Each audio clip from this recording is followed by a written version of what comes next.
Shalom. Puji Tuhan. Hari ini kita akan belajar satu tema. Tema hari ini, judul khotbah hari ini adalah mengalami keindahan Tuhan. Mengalami keindahan Tuhan.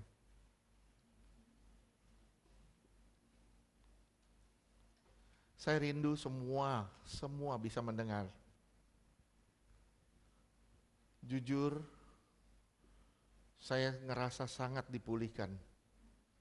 Saya ngerasa sangat diberkati. Saya minta perhatiannya sungguh-sungguh. Perhatiannya sungguh-sungguh.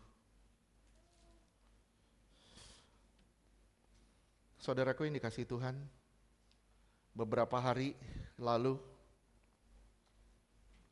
saya ada melayani seseorang yang sedang dalam masalah. Dan ketika dia di dalam masalah, saya bilang mau saya doakan. Dia bilang gini, tidak. Saya cuma mengambil satu kesimpulan, dia dalam posisi kecewa dengan keadaan. Kecewa dengan Tuhan. Saya ngomong sama saudara, apakah orang seperti ini benar-benar mengalami keindahan Tuhan? Mari sama-sama baca, kita akan kupas satu firman Tuhan di Mazmur 27, mulai dari ayat 1 sampai ayatnya ke-14.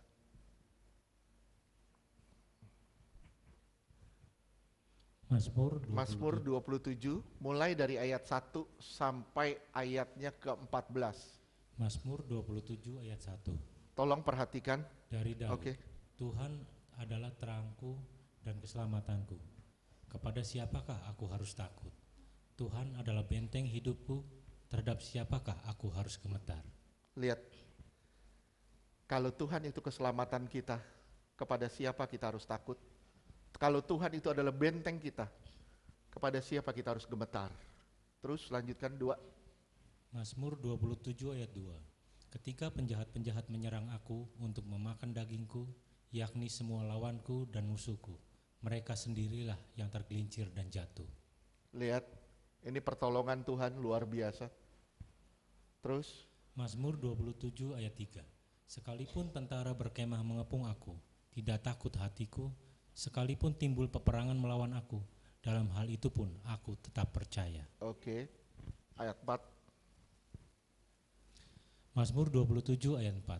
Satu hal telah kuminta kepada Tuhan, itulah yang kuingini, diam di rumah Tuhan seumur hidupku, menyaksikan kemurahan Tuhan dan menikmati bait-Nya. Oke, saudara simak khusus di ayat 4 ini. Simak baik-baik di ayat 4 ini. Terus ayat 5. Mazmur 27 ayat 5. Sebab Ia melindungi aku dalam pondoknya pada waktu bahaya. Ia menyembunyikan aku dalam persembunyian di kemahnya. Ia mengangkat aku ke atas gunung batu. Oke, ayat 6. Mazmur 27 ayat 6. Maka sekarang tegaklah kepalaku, mengatasi musuhku sekeliling aku. Dalam kemahnya aku mau mempersembahkan korban dengan sorak-sorai.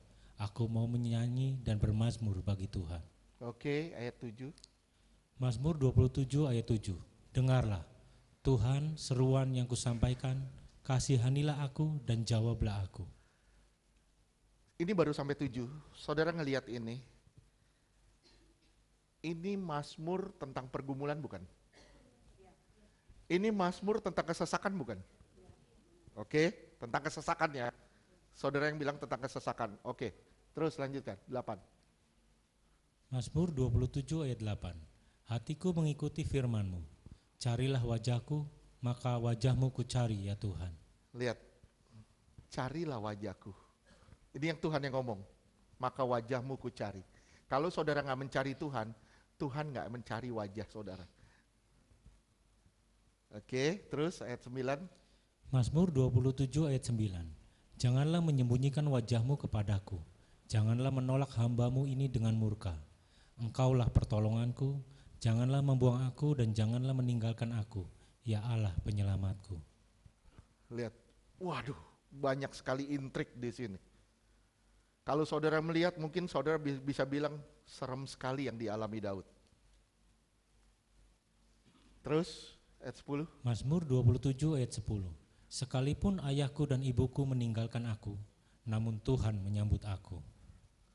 Lihat, sekalipun ayah, ibuku, orang yang paling dekat sama aku, orang yang melahirkan aku, orang yang ada darahnya di dalam darahku, dia meninggalkan aku.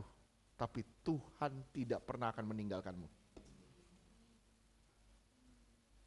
Ini pemazmur, saya yakin ini pemazmur mengalami sangat-sangat tersesak, terdesak, dan sangat sesak hidupnya. Tadi kan saya tanya, ini mazmur negatif. Betul, ini mazmur yang sangat negatif. Dia sangat dalam posisi sangat terendah, sangat terpuruk. Dari segi luar, dia diserang dari luar. Diserang dari luar, banyak musuh yang mau membunuh dia. Betul gak? Banyak orang yang gak suka sama dia. Dari dalam, dia diserang juga. Apa? Ayah ibu meninggalkanku. Tapi di situ dia bilang, tapi Tuhan tidak pernah meninggalkanku. Terus? Mazmur 27 ayat 11. Tunjukkanlah jalanmu kepadaku, ya Tuhan, dan tuntunlah aku di jalan yang rata oleh sebab seteruku.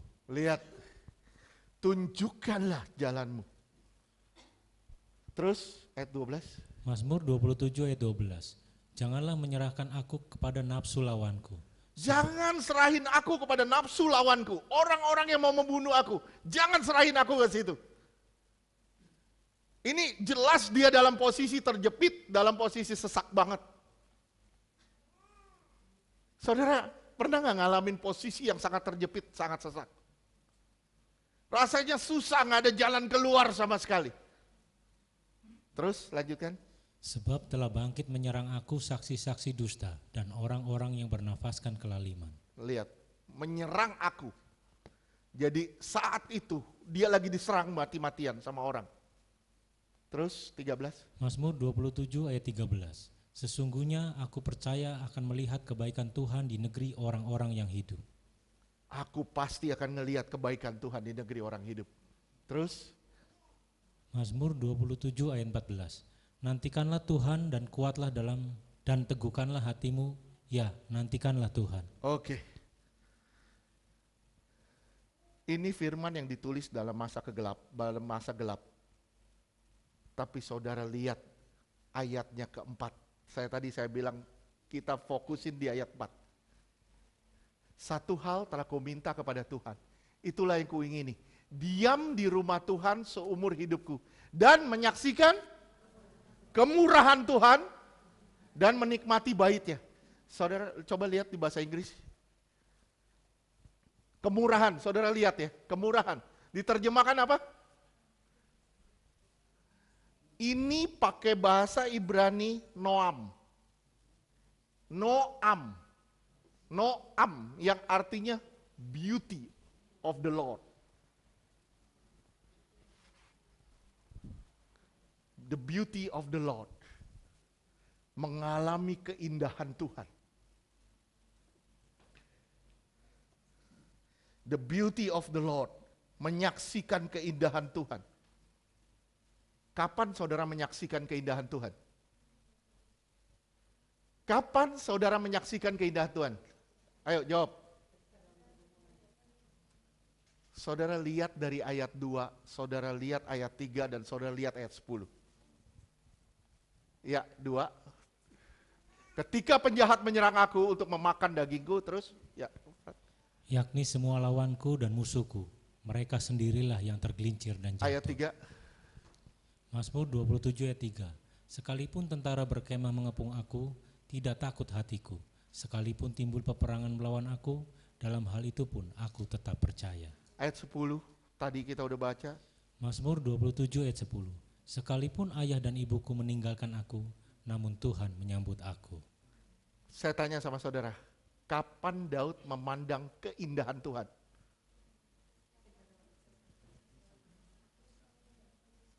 Kapan dia memandang keindahan Tuhan? Ketika dia dalam penderitaan dan dalam kesesakan. Jujur ya, ketika saya melayani orang dan dia dalam posisi terpuruk,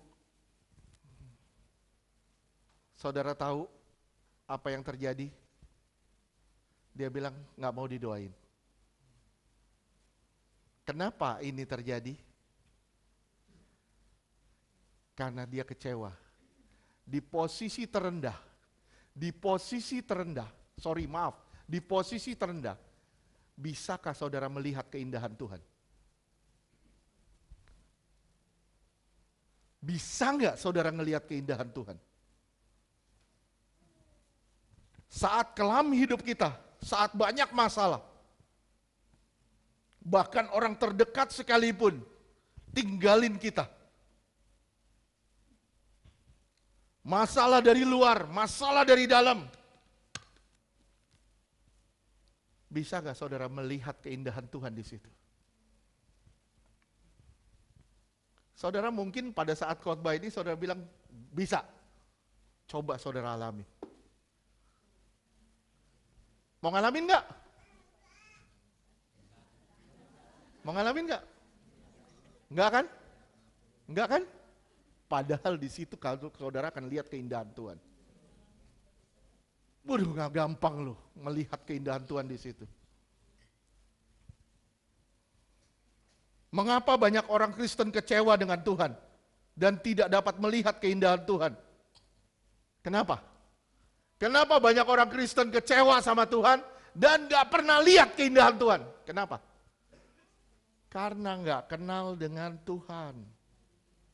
Karena nggak kenal dengan Tuhan, nggak kenal dengan benar. Kita melihat hanya dari satu sisi saja. Kita hanya melihat dari satu sisi saja. Tuhan itu baik, betul Tuhan baik. Tuhan itu kan penuh kasih, betul Tuhan penuh kasih. Tapi kita harus lihat juga ketegasannya dan keadilannya.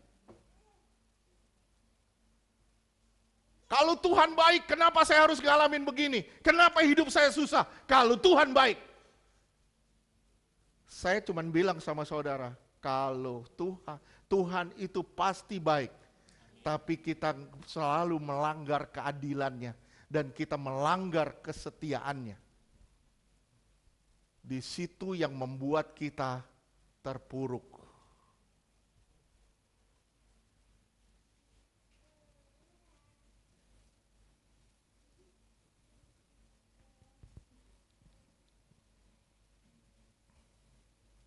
Kita nggak memahami apa artinya kasih yang sesungguhnya.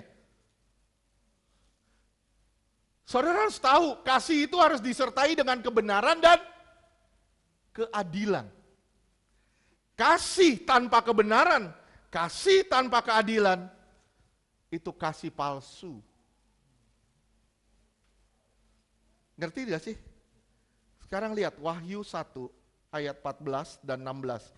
Kita harus melihat Tuhan dari sisi yang utuh. Sekali lagi saya bilang, saudara dan saya harus melihat Tuhan dari sisi yang utuh.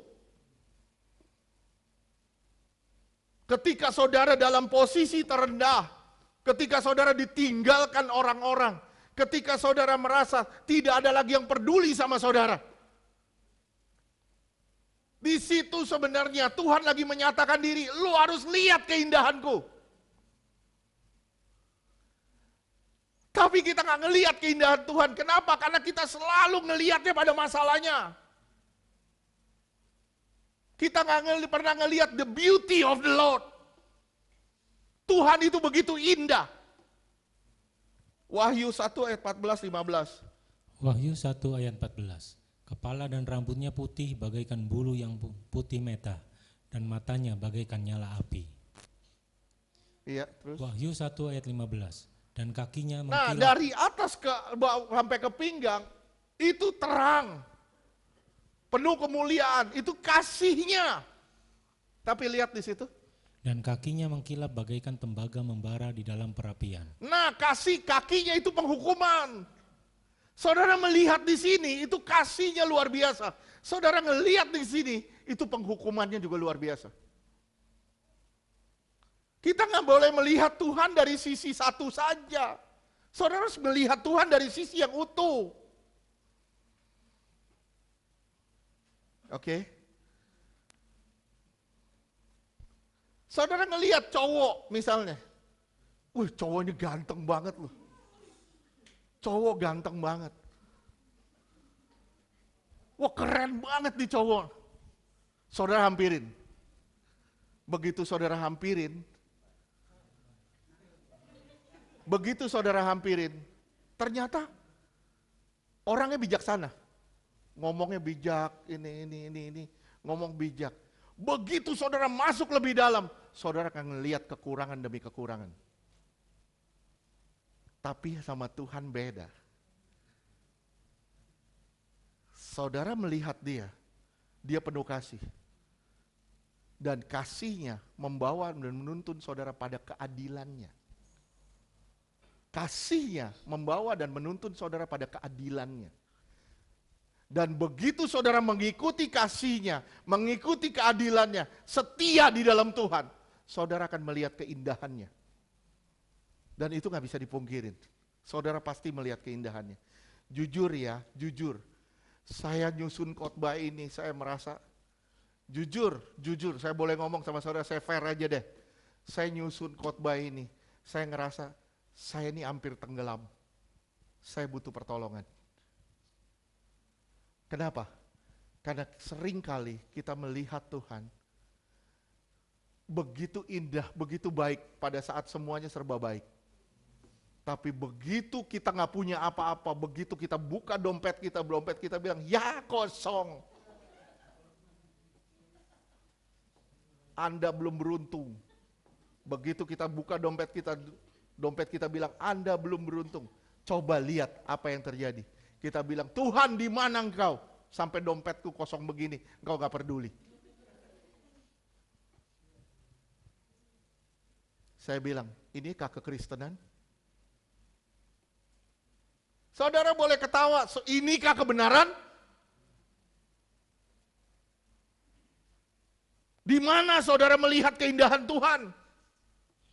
Justru kalau saudara mau melihat keindahan Tuhan, lihat pada saat saudara bermasalah. Dengar ya, gereja harus memperkenalkan Kristus secara utuh. Jika tidak utuh, jemaat gampang sekali kecewa dengan Tuhan. Sorry, maaf. Saya baru nyampein, tadi saya ngeliat. Tuhan beri saya penglihatan apa? Bintang jatuh. Saudara pikir itu absintus yang di Wahyu?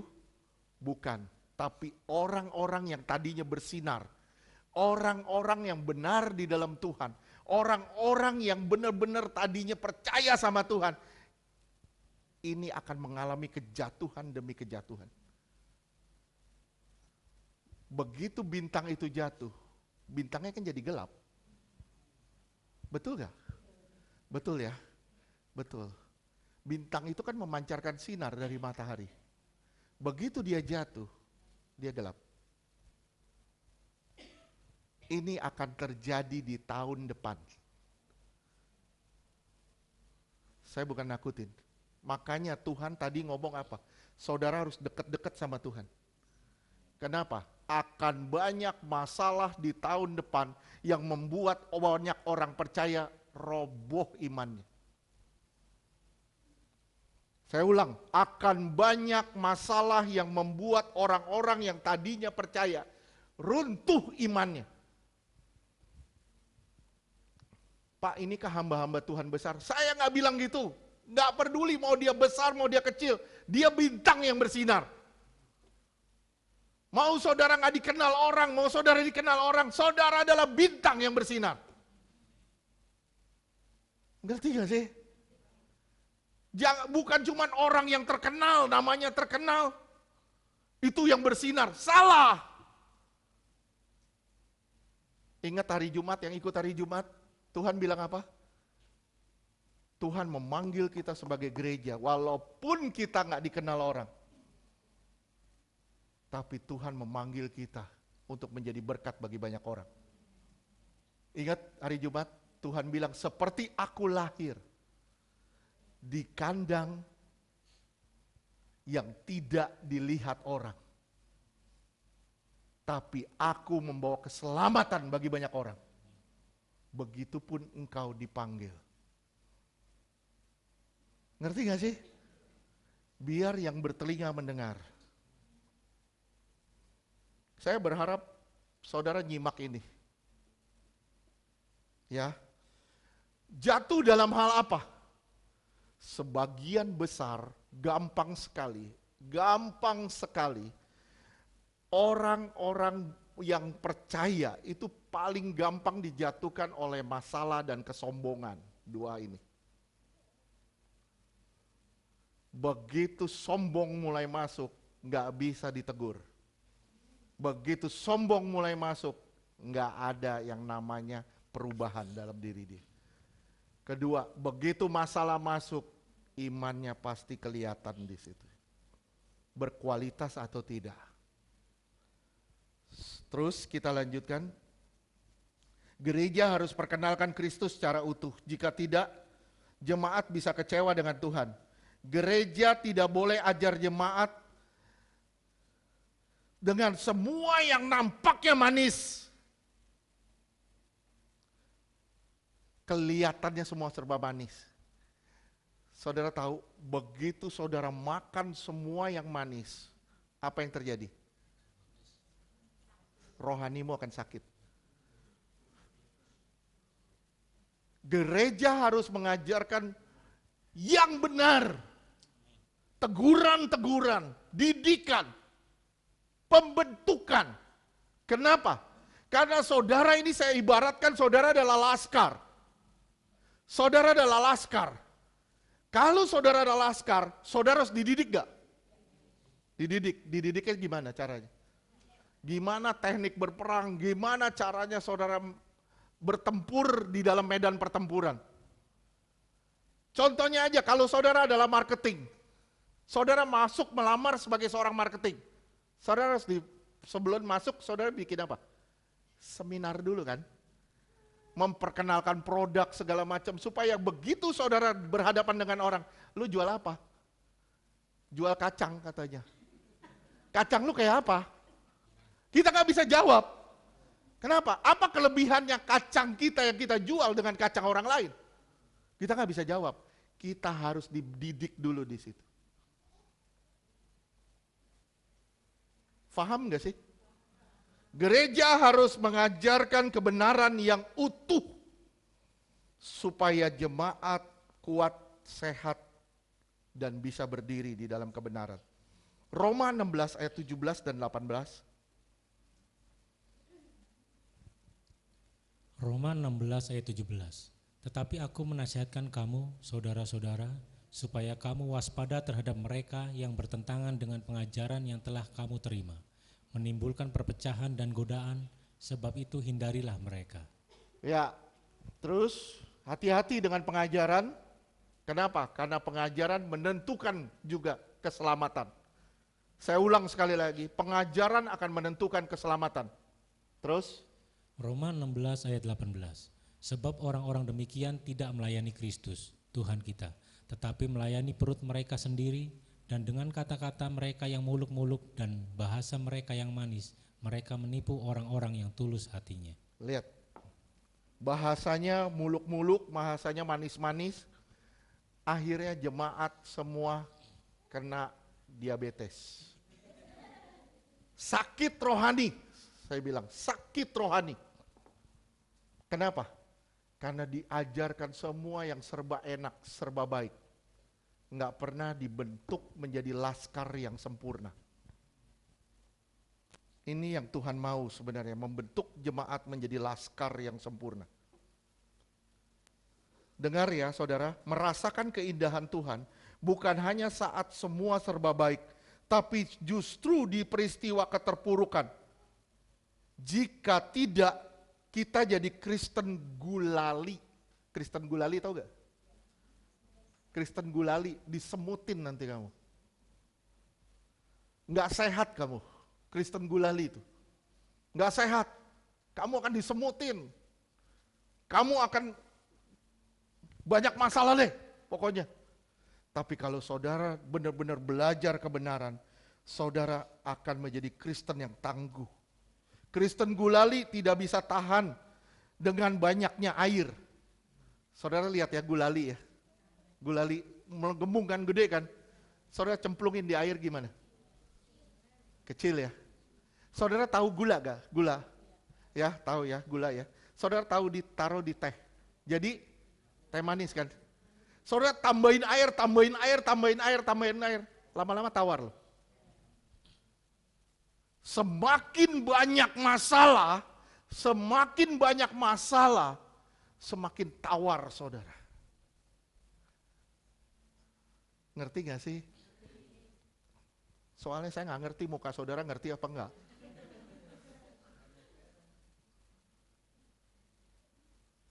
Ya, saudara taruh aja deh teh manis.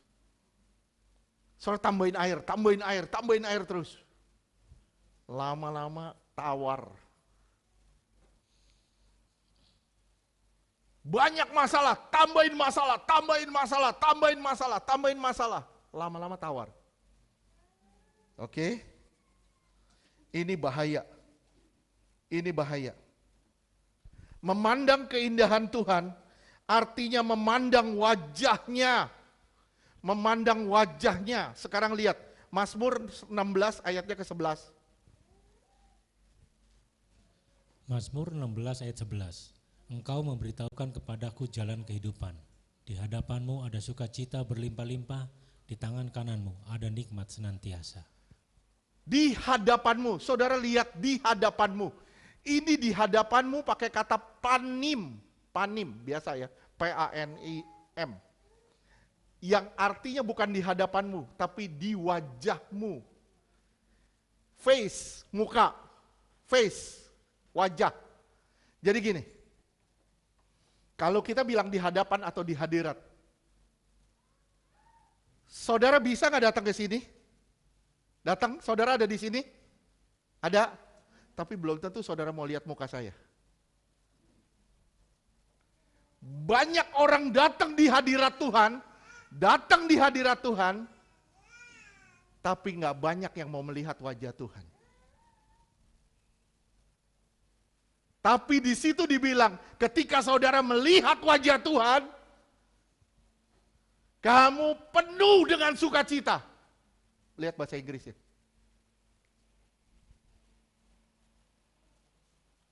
Fullness of joy. Tapi salah di situ pakai kata present. Yang harusnya face, muka. Tapi saudara fullness of joy.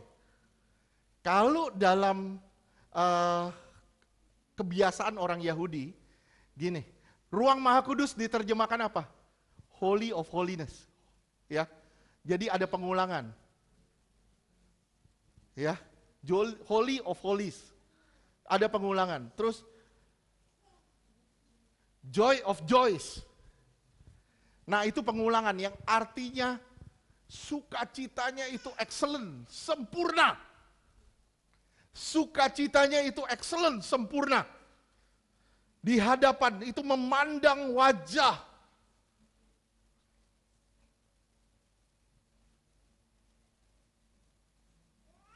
Apa arti kehadiran? Saudara simak, apa arti kehadiran tanpa saudara mau memandang wajah? Saudara memandang wajah.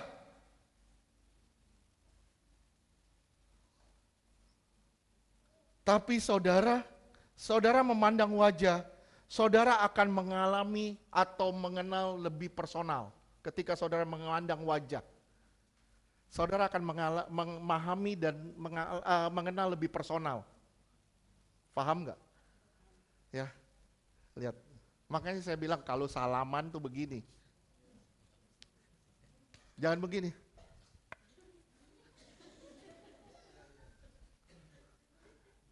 Kita nggak memandang wajah satu sama lain. Ngerti gak sih? Begitu saudara memandang wajah begini, kita merasa ada satu kontak, betul gak? Betul gak? Kita akan ngerasa ada satu kontak. Tapi kalau kita gak memandang wajah, kita begini, itu gak ada kontaknya sebenarnya, walaupun fisiknya kontak. Tapi ininya gak nyambung. Ngerti gak sih? Banyak orang duduk di dalam hadirat Tuhan. Duduk di dalam hadirat Tuhan. Tapi gak mau memandang wajah Tuhan.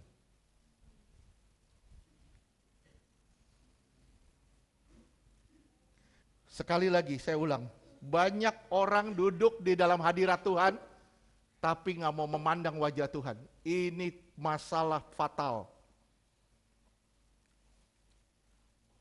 Saudara memandang keindahan, itu bukan sekedar hadirat. Bukan sekedar hadirat. Tapi saudara memandang keindahan, saudara memandang wajah, muka dengan muka. Lihat ayat 8, 27 ayat 8, Mazmur 27 ayat 8. Mazmur 27 ayat 8. Hatiku mengikuti firman-Mu, carilah wajahku, maka wajah-Mu kucari ya Tuhan. Lihat, ya. Carilah wajahku, lihat wajahku, kata Tuhan, maka aku akan mencari wajah-Mu. Aku akan melihat engkau, aku akan memperhatikan engkau. Ngerti gak sih? Kalau engkau mencari wajah Tuhan terus menerus, Tuhan akan memperhatikan kehidupanmu. Kenapa? Kenapa banyak orang hidupnya begitu-gitu aja, flat? Kenapa? Karena dia kehilangan kemauan untuk mencari wajah Tuhan. Begitu hasrat untuk mendekat kepada Tuhan hilang, saya bilang, siap-siap engkau akan dibantai kegelapan. Engkau akan menuai masalah demi masalah. Dan engkau gak bakal bisa ngelihat keindahan Tuhan. Melihat keindahan masing-masing orang beda. Itu berdasarkan pengalaman. Contoh, ini contoh ya, memandang keindahan. Itu masing-masing orang berbeda. Berdasarkan pengalaman. Contoh gini, ini contoh ya. Saya pacaran sama Karen. Saya punya tempat tongkrongan dulu, Ropita.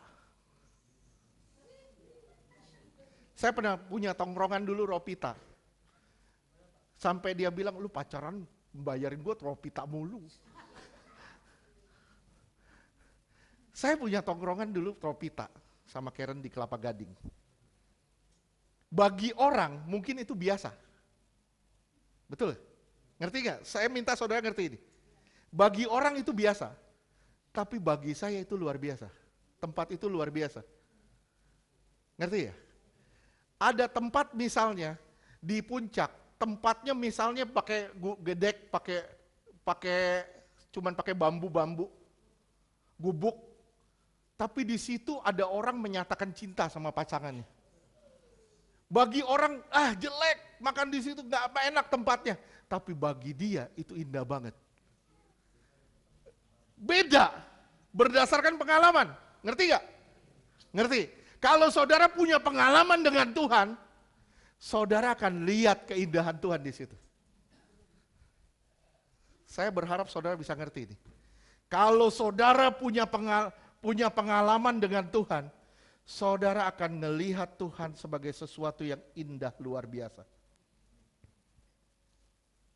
Lihat ya. Misalnya siapa nih? Henny sama Ardi punya tempat khusus. Tempat khusus mereka berdua. Di bawah pohon Kamboja.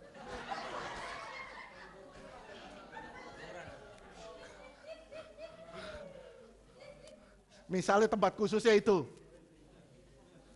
Misalnya ketemuan sama Henny. Misalnya di bawah pohon Kamboja. Ketemuan. Itu tempat khusus. Bagi kita datang aja merinding. Tapi bagi mereka itu indah banget. Dan mereka bilang, Yang, Mam, mau kemana hari ini? ke pohon Kamboja itu. Bagi mereka itu indah banget loh. Bagi kita merinding, tapi bagi dia indah banget dan hatinya terus mau ke sana. Kenapa? Untuk mengenang masa-masa indah. Ya, Bu Fitri pernah ngomong sama saya mah di warteg katanya.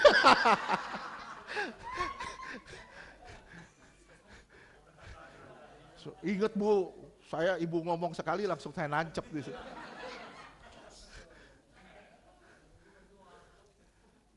Di warteg katanya. Saya dikibulin makannya warteg mulu. Saya juga ngibulin dia makannya di Poropita terus. Tapi yang penting hari ini kan kita langgeng. Sampai mati memisahkan kita. Amin. Itu loh hebatnya. Dan begitu kita punya pengalaman di tempat itu, kita mau kembali terus ke situ. Mau kembali terus ke situ. Warteg itu paling murah. Mau kembali terus ke situ. Itu tempat terindah. Saudara ngerti gak sih maksudnya? Ngerti gak? Kalau Tuhan itu tempat terindah, saudara pasti mau kembali terus ke situ. Kenapa? Saudara punya pengalaman dengan dia. Dan saudara pasti mau kembali terus ke situ. Oke? Ya, Rita sama Basa ada pengalaman di mana? Pohon bambu. Emang keluarga panda.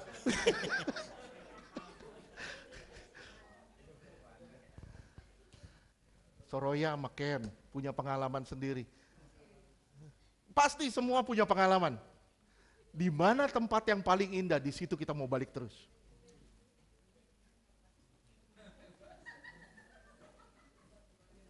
Kalau kita bilang Tuhan itu indah, kalau saudara bilang Tuhan itu indah, simak ya, saudara bilang Tuhan indah gak? Tapi saudara gak mau balik ke dia, gak mau cari dia. You pembohong besar, gitu aja. Mau pelayanan males, mau doa males, mau baca Alkitab males, tapi kamu bilang Tuhan itu paling indah. Bohong. You tukang gombal. Ngerti gak? Sama kayak laki-laki semua cewek digombalin.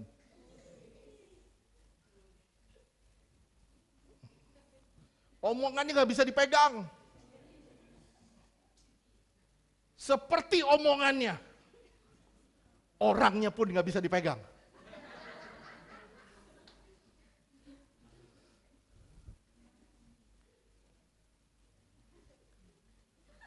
Saudara tahu keindahan itu melampaui apa?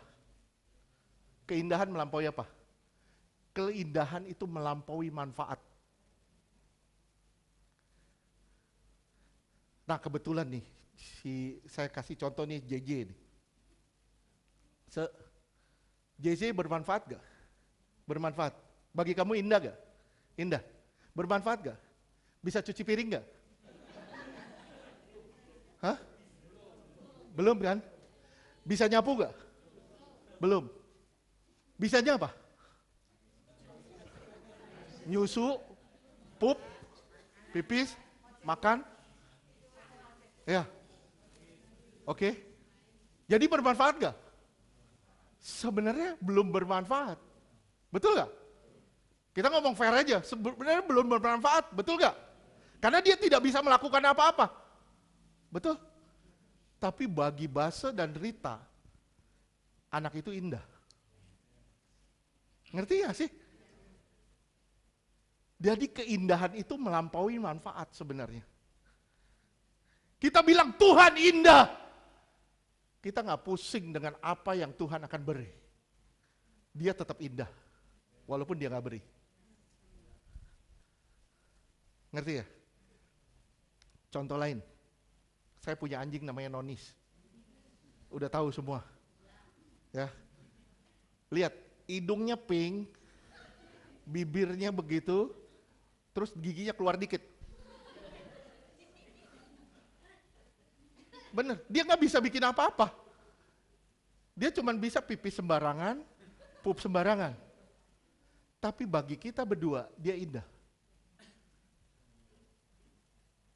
Saya berharap saudara bisa ngerti ini. Bagi kita berdua, dia itu indah. Kenapa?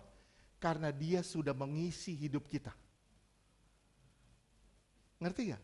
Kalau Tuhan sudah mengisi hidup saudara, saya ulang, kalau Tuhan sudah mengisi hidup saudara, Tuhan itu udah paling indah deh dalam hidup saudara. Sekarang saya tanya, menurut saudara Tuhan indah gak? Udah indah, benar-benar indah gak? Saudara udah cari Tuhan terus belum? Saudara udah bilang tidak belum sama dosa? Enggak bisa jawab, jawabnya cuma puji Tuhan.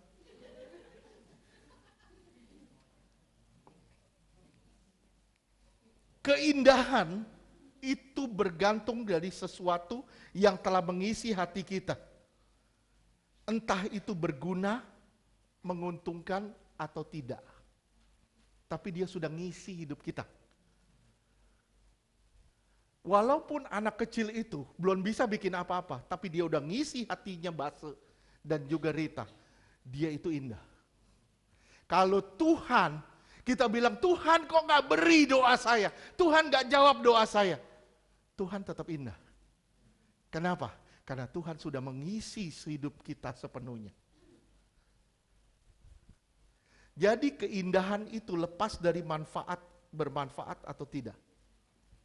Menguntungkan atau tidak. Tetap dia itu indah. Daud ingin pandang keindahan Tuhan walaupun banyak masalah. Saya ulang ya, Daud ingin memandang keindahan Tuhan walaupun banyak masalah. Walau hidupnya banyak sekali persoalan, dia tetap ingin memandang keindahan Tuhan. Dan di situ Tuhan berkenan sama dia. Saya bacanya kisah Daud, saya bilang ini orang luar biasa. Walaupun belum, istilahnya Roh Kudus belum tinggal di dalam dia. Benar-benar tinggal di dalam dia. Tapi kita udah ada Allah Immanuel. Kenapa Tuhan itu gak begitu indah di dalam kita? Bagi kita. Bukankah ini suatu hal yang menakutkan? Daud memandang Tuhan itu indah walaupun banyak persoalan. Alami keindahan Tuhan bukan cuman berkatnya. Tolong simak. Memandang keindahan Tuhan bukan cuman berkatnya. Tolong dengar ya, tolong dengar. Berkat Tuhan bukan tujuan. Berkat Tuhan itu bukan tujuan. Berkat Tuhan itu sarana untuk menikmati Dia. Saya ulang, berkat Tuhan itu bukan tujuan kita. Berkat Tuhan itu adalah sarana untuk menikmati Dia, tapi bukan tujuannya.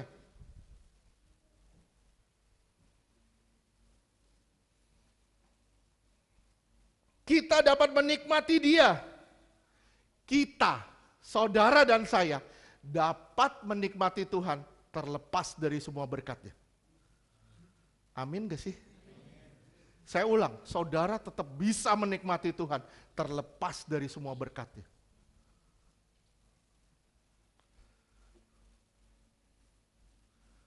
Makanya saya bilang, selamatkan aku dari tenggelamnya ini. Sekarang baru ngerti kan keindahan Tuhan? Selamatkan aku Tuhan, aku ini hampir tenggelam. Mungkin aku bilang, Tuhan kau indah. Tapi begitu masalah, Tuhan, di mana engkau? Jika berkat Tuhan hilang, sekalipun, tetap saudara bisa nikmati tujuan.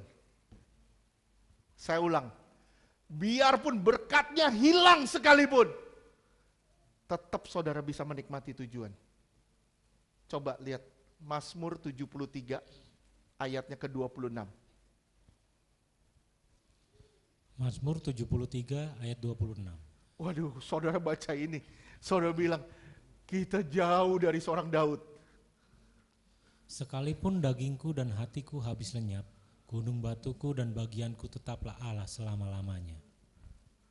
Walaupun badanku digerogoti, walaupun masalahku bertubi-tubi, tapi di situ Daud bilang, Tuhan itu tetap bagianku, Tuhan itu tetap gunung batuku.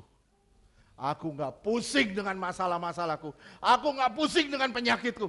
Yang aku tahu Tuhan itu adalah bagianku dan Tuhan itu adalah tetap gunung batuku. Dan itu indah luar biasa. Saudara ngelihat Daud begini, jauh gak kita? Gak salah kalau Tuhan bilang, ada seorang raja yang aku berkenan di hatiku. Siapa? Daud. Kenapa? Saudara udah tahu sekarang ini. Kita jarang menikmati keindahan Tuhan. Kita hanya pergunakan dia saat butuh. Kita jarang sekali menikmati keindahan Tuhan. Kita hanya pergunakan dia saat butuh. Coba saudara buka Google Map. Kenapa, Fer? Saudara buka Google Map. Begitu saudara buka, saudara sudah sampai tujuan.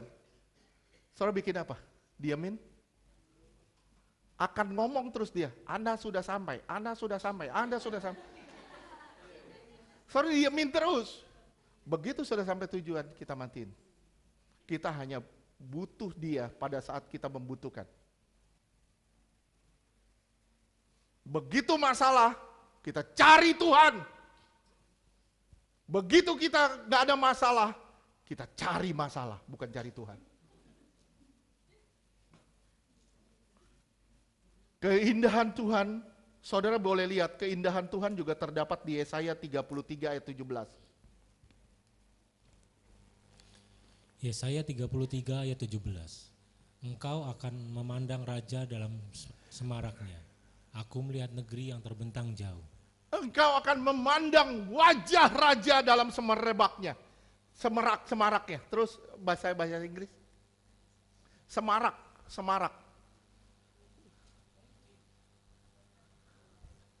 In his beauty. Lihat, di sini pakai kata Yopi. Naom, Yopi itu sama. Yang artinya keindahan atau beauty. Tapi kalau Yopi itu berarti lebih lagi, yang artinya excellent, keindahannya itu sangat sempurna. Saudara, kita sering cari tempat, kita bilang, aduh lagi penat nih, gue mau healing. Kita sering ngomong gitu kan, kita lagi penat mau healing. Saat banyak problem, saudara cari tempat di mana saudara bisa healing, bisa lepas penat. Saya bilang itu kesalahannya. Kenapa? Yang benar, begitu saudara penat, datang ke hadirat Tuhan. Itu healing yang terbaik. Itu healing yang terbaik.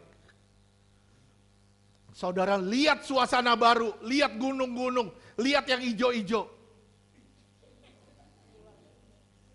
Betul gak? Pulang, penat lagi. Itu gak ngelepas kita dari stressing.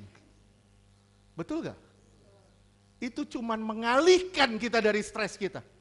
Saya ulang, itu hanya mengalihkan kita dari stres. Yang sebenarnya stresnya masih ada. Boleh healing gak? Silahkan, saudara mau pergi ke gunung mana, silahkan. Gunung Sahari, gunung apa, silakan saudara pergi. Tapi gunung Sahari ada genap ganjil, hati-hati. Saudara mau pergi ke gunung mana, silakan. Silakan, saudara mau pergi kemana, silakan. Tapi jangan lupa yang namanya beauty of the Lord. Keindahan Tuhan itu yang utama. Halo? Ngerti gak? Ngerti? Kita penat, tapi pulang penat lagi. Situasinya gak berubah. Mazmur 46 ayat kedua.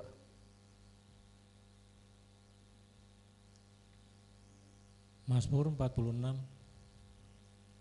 ayat kedua. Untuk memimpin biduan dari Bani Langsung Korah. Allah itu Allah itu bagi kita tempat perlindungan dan kekuatan. sebagai penolong dalam kesesakan sangat terbukti.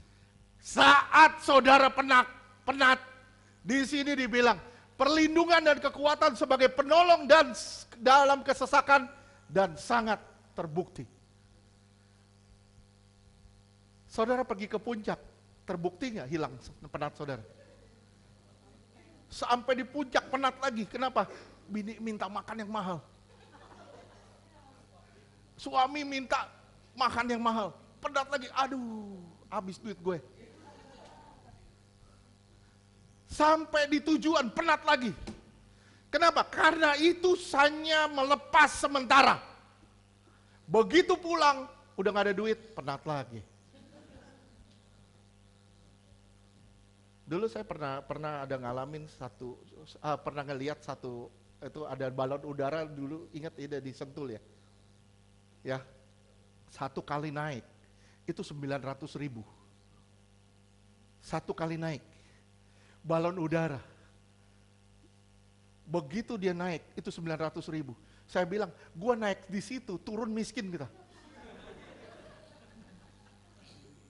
Kita ngelepas penat sebentar, begitu turun, tambah penat kita. Sebenarnya semua keindahan dunia itu hanya sarana. Saat semua tidak bisa lagi penuhi, Tuhan giring kita pada tujuan, yaitu melihat keindahan Dia. Amin. Saya ulang sekali lagi, semua keindahan dunia itu hanya sarana. Tapi ketika semua tidak bisa memenuhinya, Tuhan akan menggiring saudara pada tujuannya, yaitu melihat keindahan Dia.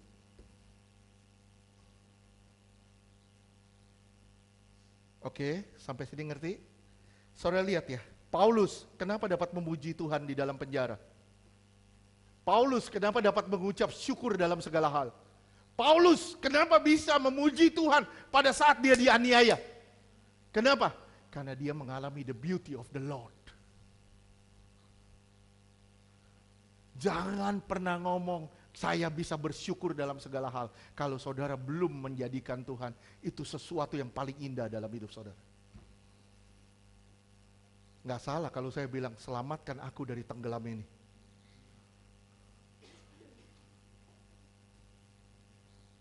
Betul gak? Ini yang buat saya benar-benar menangis.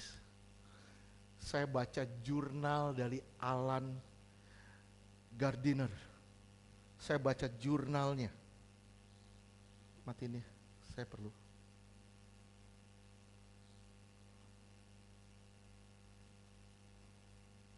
Saya baca jurnalnya. Jadi si Alan ini begini ceritanya. Alan Gardiner ini adalah seorang misionaris. Tahun 18 sekian. Dia menginjili bersama 6 temannya ke Amerika Selatan. Ke Amerika Selatan. Dia cuman punya pasokan makanan untuk 6 bulan. 6 bulan, hanya 6 bulan. Dan dulu itu gak seperti hari ini. Komunikasi itu begitu gampang. Tapi dulu itu gak segampang hari ini. Simak ya. Dia masuk pedalaman, di suku pedalaman dia ditolak. Berapa bulan sampai akhirnya 6 bulan dia bisa lewatin. Ketika 6 bulan dia bisa lewatin, dia minta pasokan makanan, gak datang-datang karena terhalang di Inggris. Berenam, satu-satu meninggal. Satu-satu meninggal. Terakhir tinggal dia sendiri. Terakhir tinggal berdua, dia berdua sama temannya. Terakhir tinggal dia berdua sama temannya. Apa yang terjadi? Temannya pergi dan meninggal. Dan di situ dia pun meninggal. Begitu ditemukan jenazahnya itu megang satu buku. Itu jurnal yang sampai hari ini ditaruh di Amerika. Jurnalnya, buku jurnalnya. Dan itu buat saya benar-benar kepukul. Nangis saya tadi di bawah, baca jurnalnya.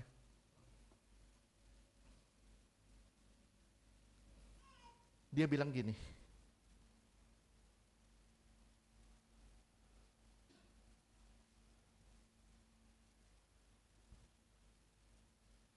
Dia bilang gini, simak ya.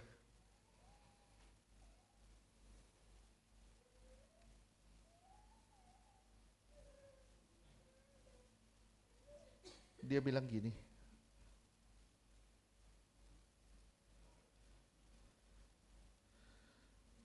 ya Tuhan, di jurnalnya terakhir, di hari-hari terakhir hidupnya, dia tulis begini, ya Tuhan, semoga kami dapat berperan penting dalam menuai pekerjaan besar dan diberkati ini, pekerjaan besar dan diberkati ini.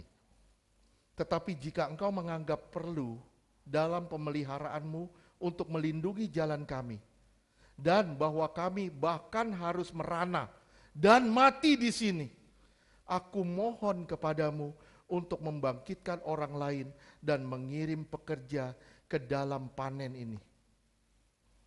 Kalau aku sampai mati di tempat ini, Tuhan tolong kirim orang lain untuk memanen panen ini. Dia bilang, biarlah nyata sebagai wujud kemuliaan dan anugerah-Mu bahwa tidak ada sesuatu pun yang terlalu sulit bagimu. Ini jurnalnya. Dan disambung sama dia perkataan begini, terpujilah Tuhan yang baik dan agung, karena dia mengizinkan aku kelaparan, aku mengalami tidak ada makanan 5 hari, dan tidak ada minuman selama 5 hari. Ini jurnal sebelum dia meninggal. Tuhan yang baik dan agung mengizinkan aku tidak makan 5 hari dan tidak minum 5 hari. Tapi aku tidak pernah merasa haus dan lapar. Ini perkataannya, tulisannya di hari-hari terakhir. Tapi aku tidak pernah merasa haus dan lapar. Terus dilanjutkan dengan Mazmur 34 ayatnya ke-11 dia tulis di situ. Naik satu. Ya. Mazmur 34 ayat 11. Singa-singa muda merana kelaparan, tetapi orang-orang yang mencari Tuhan tidak kekurangan sesuatu pun yang baik. Waduh, hancur kita baca ini. Saudara mungkin gak bisa ngerasain pada saat saudara di dalam suku pedalaman dan saudara tidak punya makanan. Saudara gak ada minuman, makan oke lah. Tapi minuman pun gak ada. Dia bilang apa? Singa muda merana kelaparan, tetapi orang yang mencari Tuhan tidak pernah kehilangan sesuatu yang baik. Saudara lihat itu. Dia bilang, aku 5 hari gak makan, 5 hari gak minum, tapi aku tidak pernah merasa haus dan lapar. Karena Tuhan itu baik, Tuhan itu agung. Kenapa dia bisa begini? Karena dia mengalami yang namanya keindahan Tuhan. Kalau saudara mengalami keindahan Tuhan, masalah itu gak ada artinya. Yang saudara tahu, Tuhan itu baik sampai selama-lamanya. Gampangkah ngelewatin ini? Saya bilang enggak.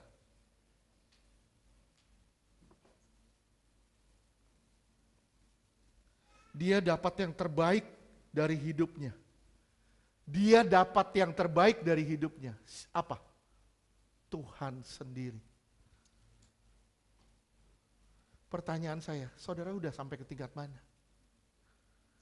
Bagaimana kalau saudara yang dibawa ke suku pedalaman, saudara dikirim ke sana, saudara nggak ada makanan, nggak ada minuman, saudara nggak punya uang, nggak punya apa-apa. Bisa nggak saudara ngelihat the beauty of the Lord di situ? Paulus sebelum dipenggal, dia bilang apa? Aku telah menyampai garis akhir dan aku telah menyelesaikan perjuangan ini. Dan dia bersuka cita di situ. Kenapa? Karena dia mengalami the beauty of the Lord. Dia mengalami indahnya Tuhan.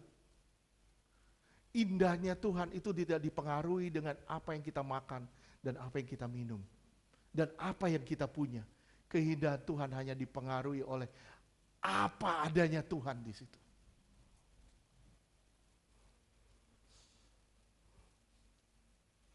Saya bilang, kalau saudara mengerti ini, saudara akan sampai ke titik bersyukur dalam segala hal. Mazmur 27 ayatnya keempat. Saudara lihat bagaimana kita, saudara dan saya bisa mengalami keindahan Tuhan. Ayo, bagaimana saudara mengalami keindahan Tuhan? Mazmur 27 ayat 4. Satu hal telah kuminta kepada Tuhan, itulah yang kuingini, diam di rumah Tuhan seumur hidupku, menyaksikan kemurahan Tuhan, Menyaksikan dan keindahan baitnya. Tuhan dan menikmati baitnya. Bagaimana sih saya bisa menikmati keindahan Tuhan? Mazmur 84 ayat 2 sampai 6. Mazmur 84 ayat 2. Betapa disenangi tempat kediaman-Mu ya Tuhan semesta alam.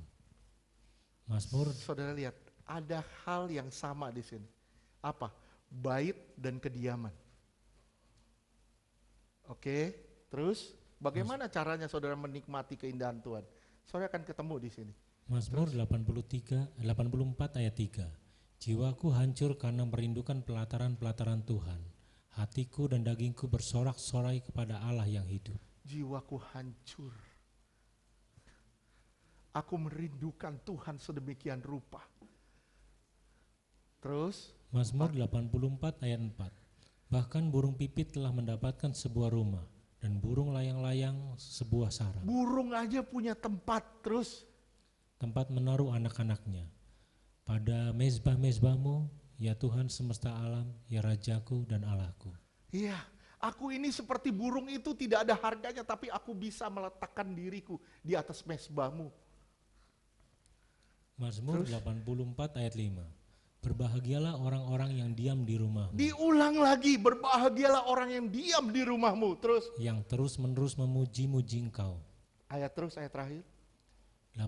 Mazmur 84 ayat 6. Berbahagialah manusia yang kekuatannya di dalam Engkau, yang berhasrat mengadakan ziarah. Punya keinginan untuk datang ke rumah Tuhan. Terus, lihat di Mazmur 65 ayat 5. Mazmur 65 ayat 5. Berbahagialah orang yang Engkau pilih dan yang Engkau suruh mendekat untuk diam di pelataran-Mu. Kiranya kami menjadi kenyang dengan segala yang baik di rumah-Mu, di bait-Mu yang kudus. Sekarang saya tanya, saudara udah nangkep belum? Apa yang saudara, gimana caranya saudara memandang keindahan Tuhan? Gimana caranya supaya saudara memandang keindahan Tuhan? Gimana? Tadi saya udah bilang ada kata bait dan rumah. Sekarang saya buka pikiran saudara. Di bait Tuhan ada apa? Masa udah nyala begini nggak ngelihat? Di bait Tuhan ada ini. Ada salib. Bagaimana caranya saudara memandang keindahan Tuhan? Saudara fokus pada pengorbanannya.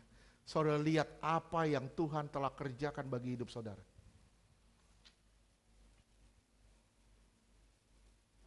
Tuhan menyerahkan segala-galanya. Di situ dibilang, lihat di pelataranmu. Di pelataranmu ada apa? Ada pengorbanan. Ada penebusan. Saudara mengalami penebusan dari Tuhan. Di ayat-ayat yang lain yang kita baca, itu bicara soal bait, rumah Tuhan. Di rumah Tuhan ada apa? Ada salib. Gimana caranya saudara memandang keindahan Tuhan? Saudara ngeliat Tuhan sudah kerjain apa sama hidup saudara. Tuhan telah kerjakan apa dalam hidup saudara.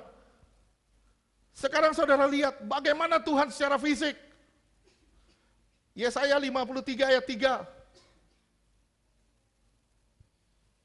Yesaya 53 ayat 3. Ia dihina dan dihindari orang, seorang yang penuh kesengsaraan dan yang biasa menderita kesakitan. Ia sangat dihina sehingga orang menutup mukanya terhadap dia, dan bagi kita pun dia tidak masuk hitungan.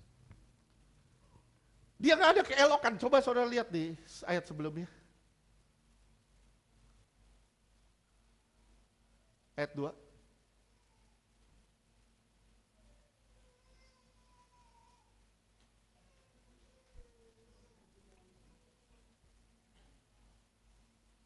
Yesaya 52 ayat 2 nggak ada.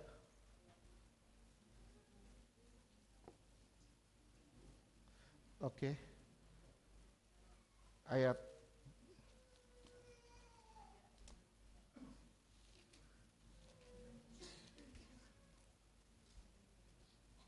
ya ayat 2. Yesaya 53 ayat 2. Sebagai taruk ia tumbuh di hadapan Tuhan dan sebagai tunas dari tanah kering. Ia tidak tampan. Lihat, baca sama-sama. Ia tidak tampan. Ia tidak tampan. Dan semarak pun tidak ada.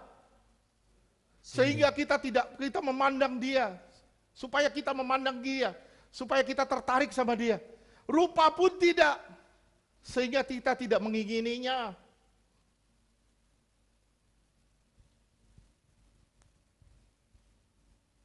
Secara fisik, mungkin Alkitab bilang dia tidak tampan. Tapi puncak keindahannya saat dia menyerahkan segala-galanya buat saudara dan saya. Saya ulang, puncak keindahannya saat dia menyerahkan segala-galanya buat kita. Yesaya 52 ayat 13 dan 14.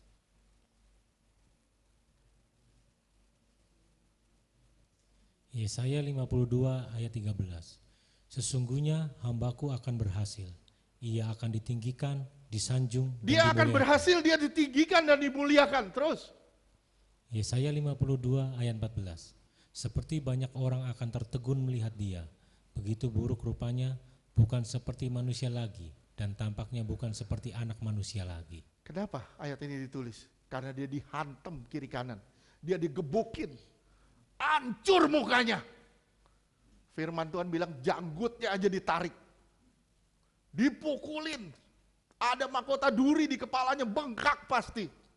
Semalam-malaman ditaruh di kepalanya, bengkak pasti. Mukanya itu udah bengkak, bengep. Enggak seperti manusia. Di situ dibilang tampaknya bukan seperti anak manusia lagi. Kenapa dia mau melakukan ini? Kenapa? Kenapa? Ayo kenapa? Kenapa? Karena dia mengasihi kita. Betul? Karena dia sayang sama saudara, dia kasih mukanya, hantam gue. Kenapa? Supaya saudara tidak dihantam. Hajar saya, sampai saya bengep-bengep, gak apa-apa. Asal saudara jangan kena itu.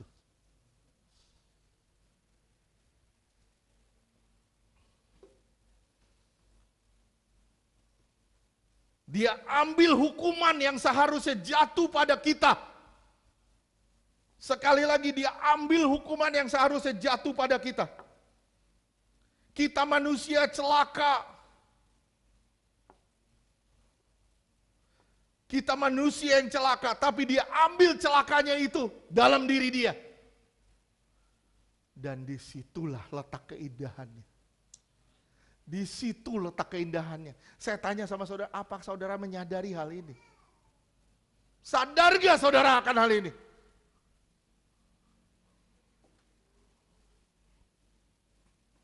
Yesus kehilangan keindahannya, digebukin supaya saudara dan saya jadi indah. Ngerti gak sih?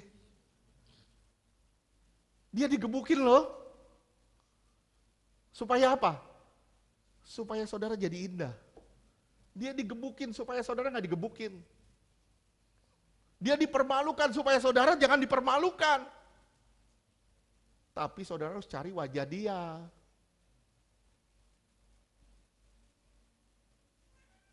Yesus kehilangan keindahan supaya saudara jadi indah. Saudaraku, ingat, saudara bangun hubungan sama dia. Saudara baca terus ini. Firman Tuhan. 2 Timotius 3 ayat 16. 2 Timotius 3 ayat 16. Segala tulisan yang diilhamkan Allah memang bermanfaat untuk mengajar, untuk menyatakan kesalahan, untuk memperbaiki kelakuan, dan untuk mendidik orang dalam kebenaran. Oke, diilhamkan. Ilham, pakai kata theopneutos, yang artinya God breathe. Artinya apa? Nafas Allah. Kalau saudara nggak baca ini, nggak belajar ini, saya bilang, saudara nggak punya nafas Allah. Saudara mati secara rohani.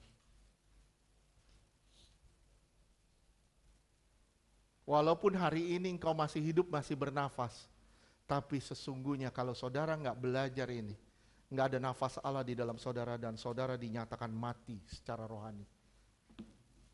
Saudara nggak akan pernah melihat keindahan Tuhan di balik permasalahan saudara.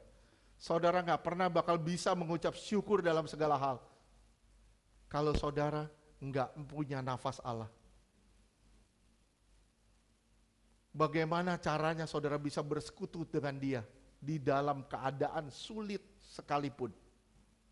Dan saudara akan melihat keindahan Allah yang luar biasa ketika saudara bersekutu dengan dia di situasi-situasi yang paling mendesak sekalipun.